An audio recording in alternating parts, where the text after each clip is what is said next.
Assalamualaikum guys. Okey, kalau di Sabah sekarang ni setiap petang mesti hujan. Sekejap hujan, sekejap panas, macam itulah hari-hari dia punya cuaca. Jadi kebetulan guys, baru saja abang SPX ni hantar wiper yang saya baru order daripada Shopee. Ini wiper daripada Kamato guys. Tengok kotak dia ni memang kemek-kemek sudahlah. Harap-harap dia punya wiper tidak rosak lah.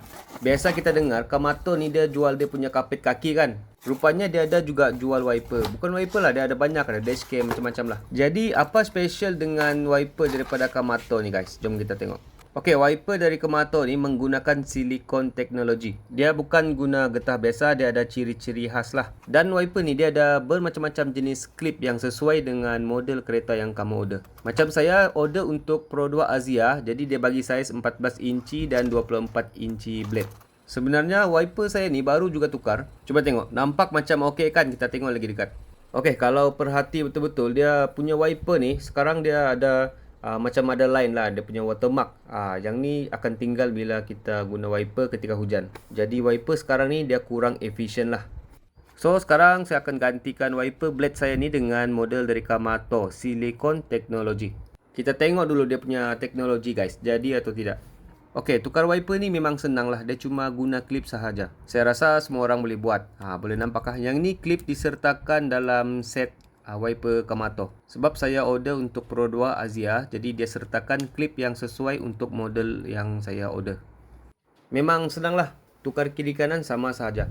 Harga dia guys tidak sampai 100, dalam 70 lebih sahaja. Ada set depan dan juga set belakang. Itulah saya mau try dulu produk dari Kamato ni. Okey atau tidak dia punya silikon blade wiper ni. Sebab harga dia ni bukanlah murah. Tapi asalkan kita puas hati dengan dia punya performance, itu sudah cukup.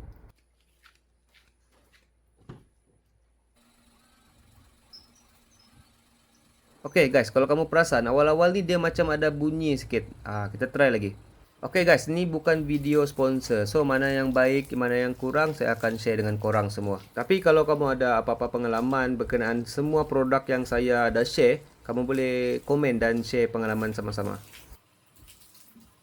Okey, selepas beberapa kali saya try, bunyi tu memang sudah hilang lah, bunyi yang nyaring tadi tu.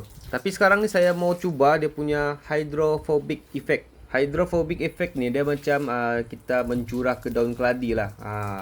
Nampak air tu dia tidak melekat pada cermin.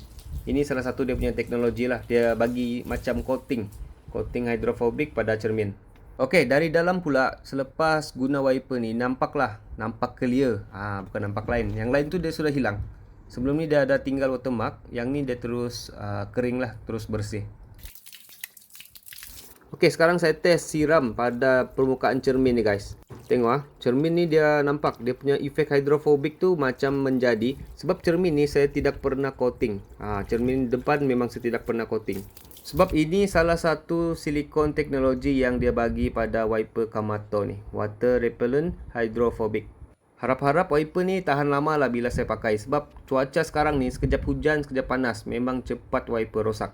Okey guys, itu saja perkongsian saya berkenaan produk ni guys. Kalau kamu ada apa-apa pertanyaan, kamu boleh komen di ruangan bawah.